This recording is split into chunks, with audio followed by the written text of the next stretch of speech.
जय हिंद दोस्तों, आप सभी का बहुत बहुत स्वागत है मेरे यूट्यूब चैनल पे। आज हम पढ़ने वाले हैं जैन धर्म के बारे में। तो ये आपकी 4th क्लास है। आप सभी को मैं बता देना चाहता हूँ, तो जो भी बच्चे नए नए जुड़े हैं उस क्लासेस को सीक्वेंस वाइज देखें जिससे आपको फ़ायदा हो।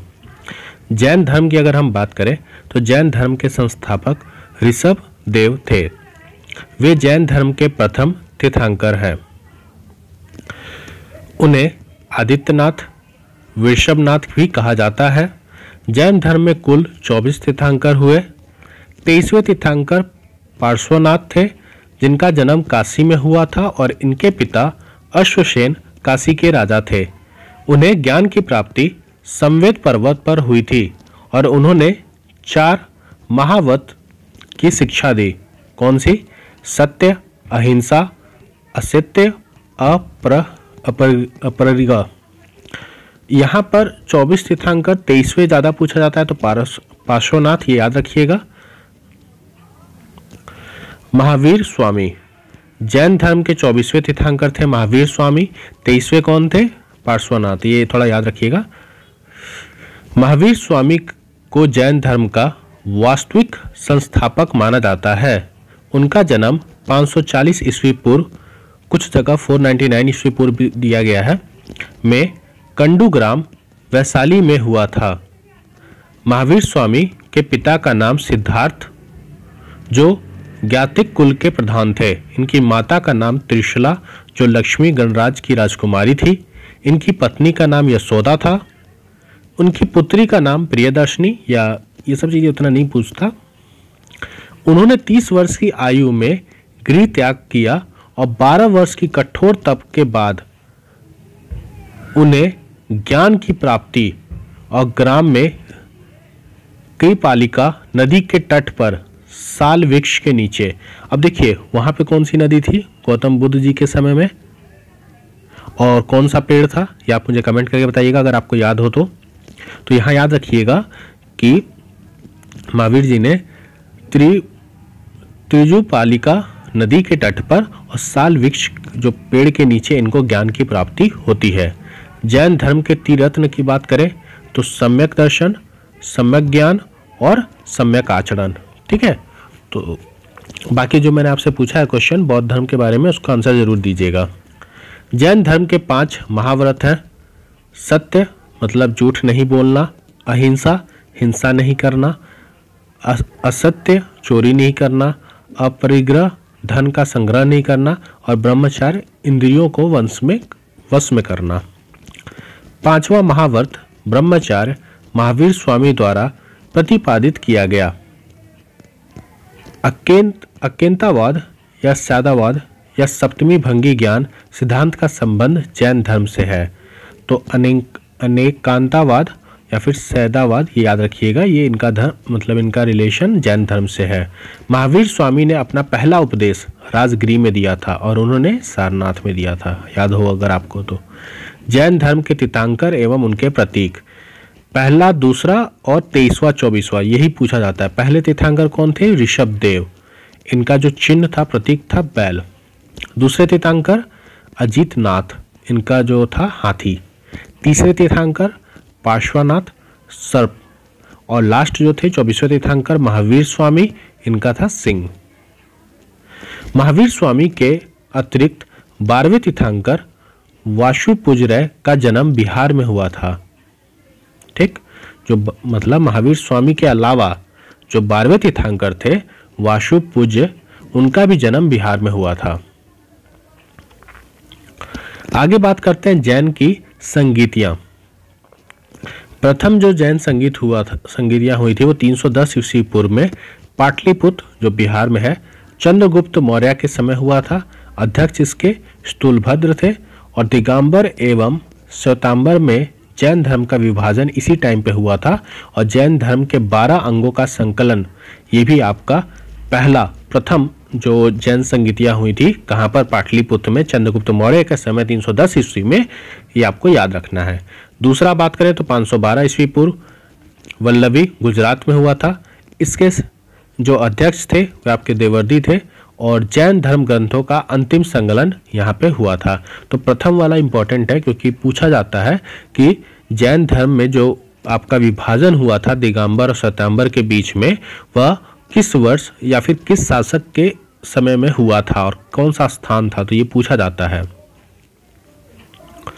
महावीर स्वामी की मृत्यु 468 ईस्वी पूर्व में 72 साल की आयु में, हाँ ये याद रखिएगा, फावापुरी में हुई थी। इनका जो देहांत था वो फावापुरी में हुआ था। जैन धर्म का विभाजन प्रथम जैन संगीत श्वेतांबर एवं दिगंबर के रूप में हुआ था, जो हमने अभी ऊपर पढ़ा। दिगंबर भद्रबाहु के नेतृत्व में प्रदान किया। इनमें परिवर्तन को स्वीकार नहीं करते हुए पूर्ण नंगता और कठोरता को अपनाया था।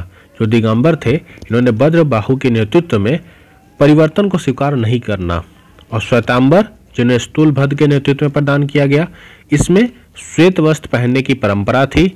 यह दिगंबर की तुलना में कम कठोर था और इसमें परिवर्तन को स्वीकार किया गया। आपका जो दिगंबर है उसमें परिवर्तन को स्वीकार नहीं करना है। श्वेतांबर श्वेत मतलब सफेद कपड़े को पहनना, और थोड़ा सा ये उनके मुकाबले कम कठोर, और इसमें परिवर्तन को स्वीकार किया गया है।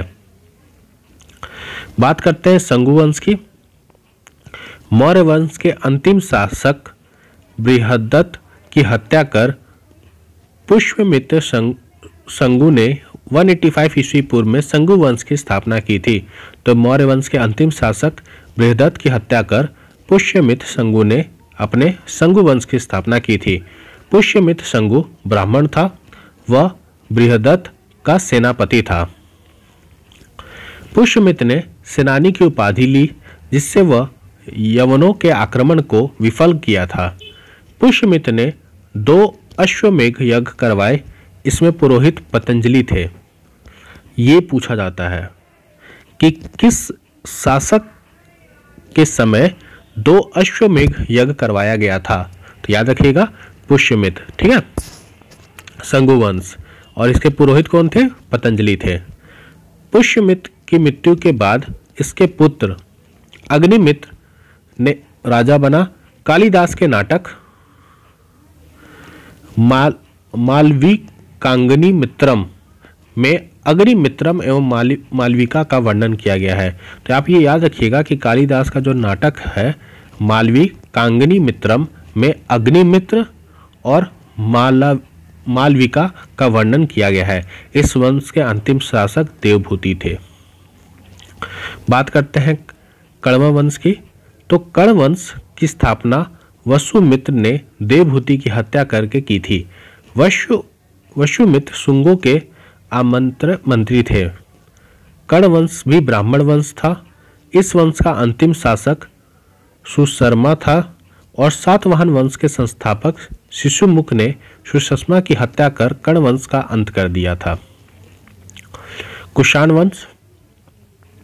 भारत आने वाले विदेशियों में कुषाण सबसे अंतिम थे। विदेशियों के आने का क्रम हिंदू, यूनानी, शक, पहलवन और कुषाण, ठीक है। कुषाण चीन के यूची या तोखरी जाति से संबंधित थे। कुषाण वंश के संस्थापक क्रिजुल कडफिसेस थे। इस वंश का सबसे प्रमुख शासक कनिष्क था। तो कनिष्क कुषाण वंश का सबसे प्रमुख शासक था। कुषाण वंश की राजधानी पेशावर एवं मथुरा थी। अश्वघोष जिसने बुद्धचरित की रचना की को कनिष्क ने पाटलिपुत्र से विरजित किया था। अच्छा, कनिष्क के समय में गांधार मथुरा कला का विकास हुआ। तो गांधार और मथुरा कला के विकास में किसका रोल है? कनिष्क का। अश्वघोष जिसने बुद्धचरित की रचना की थी उसको कनिष्क ने पाटलिपुत्र से विरजित किया था। कनिष्क ने चौथी बौद्ध संगति जो बताया था मैंने आपको, कहाँ पे? कश्मीर में। क से कनिष्क, क से कश्मीर, याद रखिएगा। कनिष्क ने 78 ईस्वी में राजा बनने के अवसर पर शक संवित चलवाया था और कनिष्क के समय ही सिल्क मार्ग पर कुषाणों का अधिपत्य था। तो सिल्क मार्ग याद रखिएगा कनिष्क के समय पे था। क्यों? क्योंकि ये चीन से, इनके जो चीन में जो यूची और तोखरी जाति होता है उनसे इनका रिलेशन था, इसीलिए। बात करते हैं गुप्त वंश की। गुप्त वंश के संस्थापक श्री गुप्त 240 ईस्वी से लेकर 280 ईस्वी में की थी, मतलब ये इनका टाइम पीरियड है। श्री गुप्त के उत्तराधिकारी घटोत्कच गुप्त और वह प्रथम गुप्त शासक था जिन्होंने महाराजा की उपाधि ली थी। तो जो घटोत्कच गुप्त थे वो प्रथम गुप्त शासक थे जिन्होंने महाराजा की उपाधि ली थी। अब बात करते हैं सबसे इंपॉर्टेंट चंद्रगुप्त प्रथम। गुप्त वंश का वास्तविक संस्थापक चंद्रगुप्त प्रथम को माना जाता है। 320 ईस्वी में गुप्त संवत चलाया।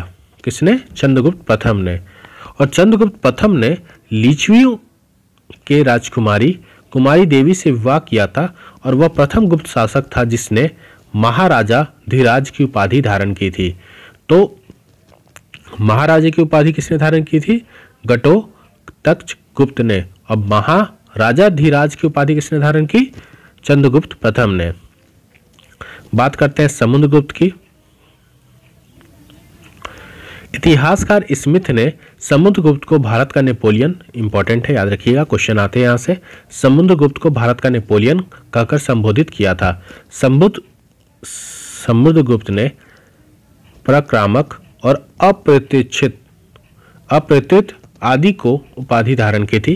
तो समुद्रगुप्त ने पराक्रामक और अप्रतिष्ठित आदि की उपाधि धारण की थी। समुद्रगुप्त के अभियानों की चर्चा हरिसेन द्वारा रचित प्रयाग प्रसिद्ध में मिलती है। उसने उत्तराप्त के 9 राजाओं तथा दक्षिण पात के 12 राजाओं को विजित किया था। समुद्रगुप्त को कविराज भी कहा जाता है। तो ये थोड़ा इंपॉर्टेंट है, समुद्रगुप्त को कविराज भी कहा जाता है। इसने पराक्रामक और अप्रतिष्ठित की उपाधि धारण की थी और समुद्रगुप्त के अभियानों की चर्चा हरिसेन द्वारा रचित प्रयाग प्रसिद्ध में मिलती है। समुद्रगुप्त को उसके सिक्के पर वीणा बजाते हुए दिखाया गया है। समुद्रगुप्त का दरबारी कवि हरिसेन था। हरिसेन उसका दरबारी कवि। समुद्रगुप्त वैष्णव धर्म को मानता था। समुद्रगुप्त द्वारा अश्वमेध यज्ञ कराने के प्रमाण मिलते हैं और समुद्रगुप्त के बाद 375 ईस्वी में रामगुप्त के राजा बनने का साक्ष्य मिला है, लेकिन उसके अयोग्य होने के कारण चंद्रगुप्त द्वितीय ने उसकी हत्या कर स्वयं को राजा घोषित कर दिया था। क्लियर है इतना? बात करते हैं हम चंद्रगुप्त द्वितीय के बारे में। चंद्रगुप्त द्वितीय ने शको को पराजित कर विक्रमादित्य की उपाधि धारण की थी।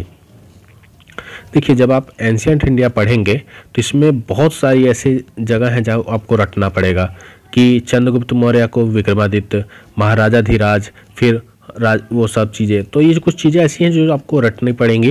पहली बार में चीज़ें थोड़ी नहीं समझ आएंगी, 2-3 बार आप देखेंगे, 2-3 बार आप जब सेल्फ रिवीजन करेंगे, सेल्फ रिवीजन ज़्यादा इंपॉर्टेंट है, ये चीज़ याद रखिएगा। चंद्रगुप्त द्वितीय ने देवगुप्त, देवराज, देवश्री आदि की उपाधि धारण की थी। चंद्रगुप्त द्वितीय ने ध्रुव देवी और कुबेर नाग से विवाह किया था। कुबेर नाग से उत्पन्न पुत्री प्रभावती गुप्त का विवाह वकाटक नरेश रुद्रसेन द्वितीय से के साथ हुआ था। रुद्रसेन की मृत्यु के बाद प्रभावती ने अपने अल्पवयस्क पुत्रों के संरक्षिका के रूप में शासन किया। उसके दौरान प्रभावती ने चंद्रगुप्त द्वितीय की सहायता से गुजरात और काठियावाड़ पर विजय प्राप्त किया। चीनी यात्री फाहियान चंद्रगुप्त द्वितीय के समय भारत आया था। फाहियान भारत में 14 वर्षों तक रहा था, 399 ईस्वी से 414 ईस्वी तक।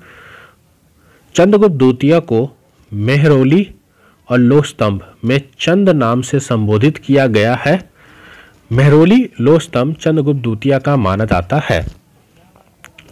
चंद्रगुप्त द्वितीय के 9 रत्न थे: कालिदास, धन्वंतरी, अमर सिंह, वराहमिहिर, शंकु, बेताल भट्ट, घटकपर, छपड़क और भरूची। ठीक है, तो इतनी चीज़ों का आप देख लीजिएगा। देखिए, बहुत चीज़ें डीप में है, तो आप एक बार जो आप स्टार्टिंग करते हैं तो एक बार पहले पूरा बुक पढ़िए, उसके बाद अपने नोट्स को, छोटे छोटे नोट्स को निकाल के रख लीजिए कि क्या क्या चीज़ें इंपॉर्टेंट है। बात करते हैं हम कुमार गुप्त की। 415 ईस्वी से लेकर 455 ईस्वी तक चंद्रगुप्त द्वितीय एवं धर्म देवी का पुत्र कुमार गुप्त प्रथम 415 ईस्वी में शासक बना। नालंदा विश्वविद्यालय की स्थापना बहुत ही इंपॉर्टेंट है, कुमारगुप्त के समय में हुई थी। ये तो मतलब रट लीजिएगा आप क्या, कि कुमारगुप्त ने नालंदा विश्वविद्यालय की स्थापना की थी। ठीक है, आगे बढ़ते हैं। गुप्त काल में नालंदा विश्वविद्यालय में शिक्षा का प्रमुख केंद्र था, बाद में ये बौद्ध धर्म का शिक्षा का प्रमुख केंद्र बन गया। पहले तो ये शिक्षा का प्रमुख केंद्र था और बाद में ये बौद्ध धर्म का प्रमुख केंद्र बन गया। स्कंदगुप्त की अगर हम बात करें, मध्य एशिया के बर्बर जाति हूणों का आक्रमण स्कंदगुप्त के समय हुआ था। स्कंदगुप्त ने हूणों की प्रजाति पराजित कर भारत से बाहर खदेड़ दिया था, किसको, जो हूणों थे, जो मध्य एशिया से बर्बर जाति के थे। ठीक है, इसका वर्णन जूनागढ़ अभिलेख में मिलता है। अभिलेख में हूणों को मलेच्छ कहा गया है। ठीक है, तो ये स्कंदगुप्त के बारे में कुछ था। स्कंदगुप्त ने चंद्रगुप्त मौर्य द्वारा निर्मित सुदर्शन झील का पुनरुद्धार मतलब रिनोवेशन कराया था। तो ये याद रखिएगा, चंद्रगुप्त ने जो सुदर्शन झील है उसका रिनोवेशन कराया था। और बाकी ऐसे पूछ दे कि इसको बनाया किसने था सुदर्शन झील को, तो चंद्रगुप्त मौर्य ने। स्कंदगुप्त ने सक्रादित्य की उपाधि, तो किसने, स्कंदगुप्त ने सक्रादित्य की उपाधि धारण की थी। गुप्त वंश का अंतिम शासक विष्णुगुप्त था। गुप्त वंश के साथ मगध वंश का अंत हो गया। इतिहासकार V.A. स्मिथ ने सांस्कृतिक उपलब्धियों के कारण गुप्त काल को स्वर्ण युग कहा था। तो ये भी एक इम्पॉर्टेंट है कि किस वर्ग को आपका स्वर्ण मतलब गोल्डन पीरियड कहा जाता है, तो आपका गुप्त वंश को क्यों कहा जाता है, क्योंकि यहाँ पर सांस्कृतिक उपलब्धियों के कारण गुप्त काल को आपका कहा जाता है। ठीक है, इतना क्लियर है। चलिए आगे बढ़ते हैं, बात करते हैं पाल वंश की। पाल वंश की स्थापना गोपाल ने 750 ईस्वी में की थी।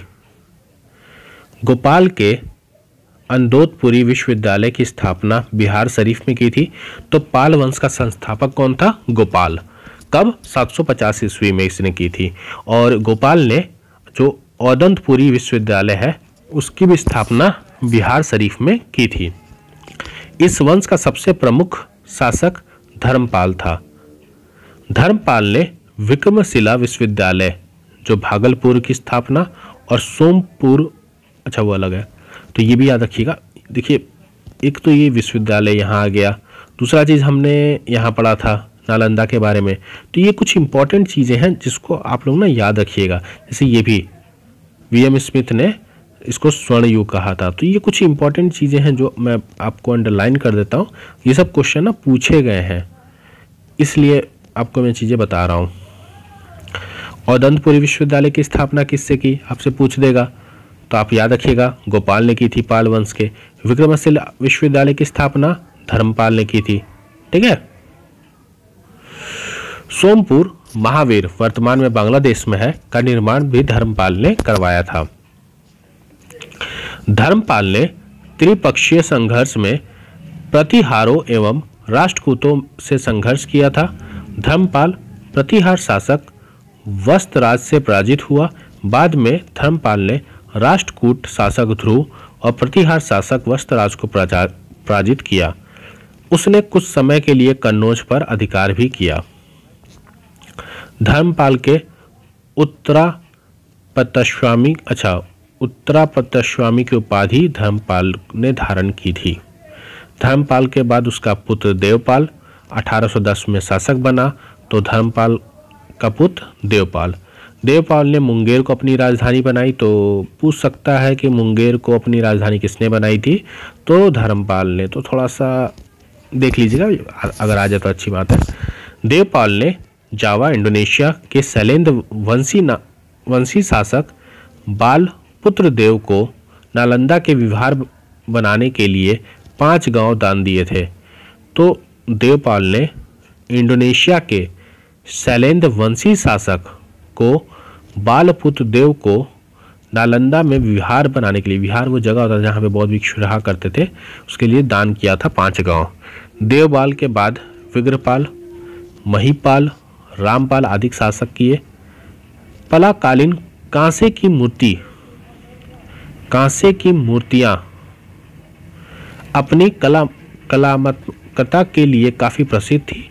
धीमन एवं विठापल इस कला के प्रवर्तक माने जाते हैं। तो कांसे की जो मूर्ति है उसका जो बहुत प्रसिद्ध है, इसके अगर हम प्रवर्तक कहें, मतलब इस कला के प्रवर्तक की बात करें, तो विठापल या फिर धीमन को कहा जाता है। तो थोड़ा सा ये इम्पोर्टेंट है कांसे की मूर्ति वो वाला। अब हम आगे देखते हैं आपका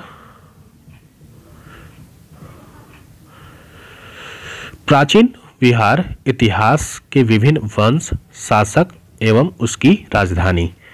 तो सबसे पहले हम यहाँ पे वंश और शासक की बात करेंगे, फिर उनकी राजधानियों के बारे में बात करेंगे। सबसे पहले बृहदत्त, ये कहाँ की राजधानी है? राजगिरी, मगध की प्रथम राजधानी थी ये, ठीक है, राजगिरी।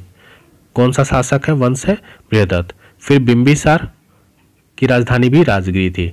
तो आप ऐसे थोड़ा याद रखिएगा, ग्रीवज, राजगिरी, दो वंशों की राजधानी है, ठीक।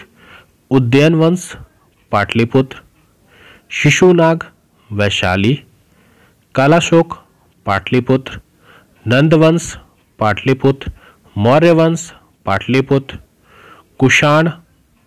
कुषाण थोड़ा अलग है, मथुरा और पुरस्पुर, गुप्त वंश पाटलिपुत्र, पाल वंश मुंगेर। तो अब यहाँ थोड़ा ध्यान से देखिए इनको। अगर आप यहाँ पे देखें तो पाटलिपुत्र 1, 2, 3, 4, 5 है, ठीक, और राजगिरी 1 और आपके 2 है। तो अगर आप राजगिरी और पाटलिपुत्र अगर ये भी याद कर लेना तो आपको सब चीज़ें याद हो जाएंगी। मैं एक बार फिर से याद करा देता हूँ। देखिए, बृहदत्त राजगिरी, बिंबिसार राजगिरी, बिंबिसार राजगिरी, बृहदत्त राजगिरी, उदयन पाटलिपुत्र, कालाशोक पाटलिपुत्र, नंदवंश पाटलिपुत्र, मौर्य वंश पाटलिपुत्र, गुप्त वंश पाटलिपुत्र। तो जिसके एंड में वंश है वो थोड़ा सा पाटलिपुत्र है, बस एक पाल वंश का मुंगेर है, पाल वंश मुंगेर, पाल वंश मुंगेर, कुषाण मथुरा, कुषाण मथुरा, कुषाण मथुरा। तो देख लीजिएगा आप कैसे इसको याद कर सकते हैं, थोड़ा इंपॉर्टेंट है इसलिए मैं कह रहा हूँ। आगे बढ़ते हैं। प्राचीन बिहार इतिहास के प्रमुख साहित्य यहाँ पे लेखक और विशेषता, ठीक है। अर्थशास्त्र, नाम से समझ आता है कि अर्थशास्त्र मतलब इकोनॉमिक्स, मतलब इसमें क्या है, इकोनॉमी के बारे में दिया गया होगा, लेकिन ये कौटिल्य की बुक थी जिसमें पॉलिटी के बारे में लिखा हुआ था, बाकी स्टेटहुड के बारे में लिखा हुआ था, ये सारी चीज़ें थी। राज्य प्रबंधन के लिए प्रसिद्ध, विशेषता, ठीक है। बुद्ध चरित बुक किसकी थी? अश्वघोष, बुद्ध चरित बुक अश्वघोष। यहाँ पे बौद्ध धर्म का महाकाव्य के बारे में बताया गया है। बुद्ध चरित, बौद्ध धर्म, अश्वघोष। प्रज्ञा पारमिता ये नागार्जुन लेखक थे। शून्यवाद का सिद्धांत, तो शून्यवाद का सिद्धांत प्रज्ञा पारमिता नागार्जुन, प्रज्ञा पारमिता। सी यू की ये हेनसांग की बुक का नाम है।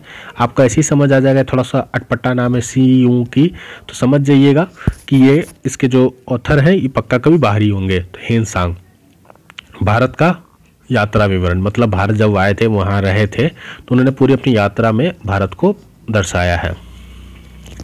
इंडिका मेगास्थनीज की बुक है। ये किसके समय में आया था? तो मौर्य वंश। राजा का नाम आप बताइएगा कि किस शासक, मतलब उस टाइम पे राजा था जिसके समय पे मेगास्थनीज इंडिया आया था। इंडिका मेगास्थनीज। फिर बात करते हैं हम मिलिंद पन्हो, ये नागासेन है। बैक्टीरियल शासक मिनांडर एवं नागासेन के वार्तालाप का संग्रह है, ठीक है। बाकी हम बात करें लिलित विस्तार, ये बुद्ध की लीलाओं का वर्णन है। लिलित विस्तार बुद्ध की लीलाओं का वर्णन। महावंश श्रीलंका के राजाओं का वर्णन। और जातक कथाएं, ये बुद्ध के पूर्व जन्म की कथाएं हैं। जातक कथाएं बुद्ध के पूर्व जन्म की कथाएं हैं। तो आई होप आपको ये सारी चीज़ें अच्छे से समझ आई होंगी। प्राचीन बिहार इतिहास के विभिन्न अंश, उनके शासक, उनकी राजधानी, प्राचीन बिहार के इतिहास के प्रमुख साहित्य, और हमने बौद्ध वंश के बारे में पढ़ा। पाल वंश को हमने समझा कि पाल वंश के संस्थापक गोपाल थे। उसके बाद हमने स्कंदगुप्त के बारे में पढ़ा, आपका कुमारगुप्त प्रथम के बारे में पढ़ा। चंद्रगुप्त द्वितीय का हमने अच्छे से समझा। समुद्रगुप्त, गुप्त वंश प्रथम, कुषाण वंश, कर्ण वंश, संगू वंश और जैन धर्म के बारे में हमने पढ़ा। तो मैंने आपको जैन धर्म और बौद्ध दोनों चीज़ें करा दी हैं। ये हमारा 4th लेक्चर था। मैं आपको बता दूं ये 4th लेक्चर है, इसलिए मैंने यहाँ पे 4th लिखा था। आपको क्लास अच्छी लगी तो मिलते हैं नए क्लास में। जय हिंद।